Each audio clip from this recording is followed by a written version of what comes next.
राजनीति में कुछ लोग पैदा होते ही नेता कहलाते हैं, कुछ लोग विरासत से सत्ता में आते हैं, लेकिन कुछ ऐसे भी होते हैं जो उसी सिस्टम को चुनौती देकर सत्ता तक पहुंचते हैं। पश्चिम बंगाल की राजनीति में भी एक नाम ऐसा ही है जिसने कभी ममता बनर्जी के सबसे भरोसेमंद सिपाही के रूप में काम किया और आज खुद सत्ता की सबसे बड़ी कुर्सी तक पहुंच गया। यह कहानी है शुवेंदु अधिकारी की। नमस्कार दोस्तों, शुवेंदु अधिकारी का जन्म 1970 में पश्चिम बंगाल के पूर्व मेदिनीपुर जिले में हुआ। उनके पिता शिशिर अधिकारी राजनीति में पहले से सक्रिय थे। घर में राजनीति थी लेकिन सत्ता नहीं। यह वो दौर था जब बंगाल की राजनीति पर दशकों से कम्युनिस्ट पार्टी ऑफ इंडिया का दबदबा था। युवा शुवेंदु ने जल्दी समझ लिया कि बंगाल में राजनीति करना मतलब सत्ता से टकराना। उन्होंने कॉलेज के दिनों में छात्र आंदोलन से शुरुआत की। यहाँ उनकी मुलाकात हुई उस नेता से जिसने उनकी राजनीति की दिशा तय की,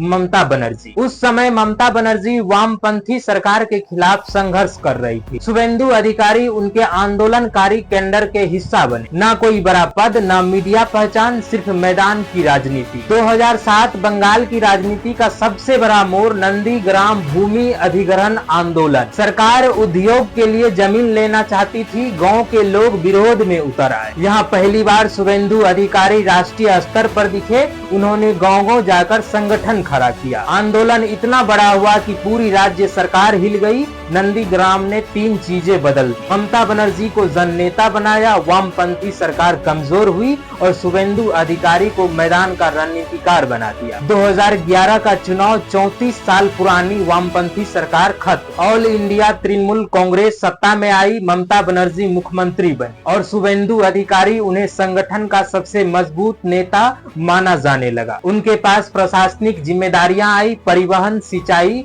विकास परियोजनाएं। माने जाने लगा ग्राउंड मैनेजमेंट मतलब शुवेंदु अधिकारी। लेकिन राजनीति में दोस्ती कभी अस्थायी नहीं होती। धीरे धीरे पार्टी के अंदर शक्ति संतुलन बदलने लगा। नई पीढ़ी का उभार, नेतृत्व के अंदर गुटबाजी और फैसलों में दूरी। शुवेंदु अधिकारी खुद को किनारे महसूस करने लगे। यहीं से कहानी ने नया मोड़ लिया। 2020 उन्होंने अचानक तृणमूल कांग्रेस छोड़ दिया और शामिल हो गए भारतीय जनता पार्टी में। यह सिर्फ पार्टी बदलना नहीं था, यह बंगाल की राजनीति में खुली चुनौती थी, क्योंकि वह वही नेता थे जिन्होंने कभी ममता बनर्जी को सत्ता तक पहुंचाया था। अब वही उनके सबसे बड़े प्रतिद्वंदी बन चुके थे। 2021 विधानसभा चुनाव देश की नजर सिर्फ एक सीट पर थी, नंदीग्राम। एक तरफ ममता बनर्जी, दूसरी तरफ शुवेंदु अधिकारी, मतलब गुरु वर्सेस शिष्य। भावनात्मक चुनाव, राजनीतिक प्रतिष्ठा की लड़ाई। परिणाम आया, शुवेंदु अधिकारी जीत दर्ज की और यहीं से उनकी राष्ट्रीय पहचान बन गई। चुनाव के बाद उन्हें विधानसभा में विपक्ष का नेता बनाया गया,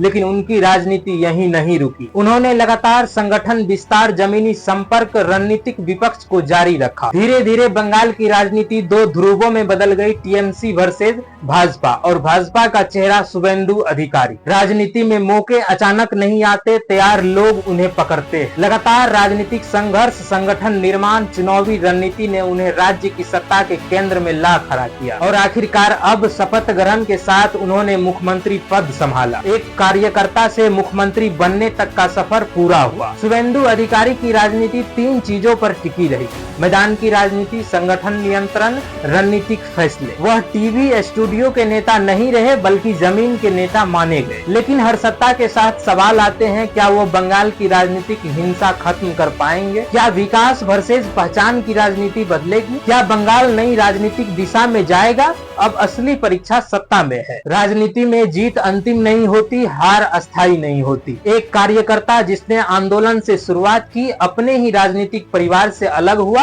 और अंततः सत्ता तक पहुंचा। यह कहानी सिर्फ एक नेता की नहीं, यह भारतीय लोकतंत्र की बदलती राजनीति की कहानी है। आपके हिसाब से क्या यह बंगाल की राजनीति का नया अध्याय है या सत्ता परिवर्तन? कमेंट में जरूर बताइए। नमस्कार, जय हिंद, जय भारत।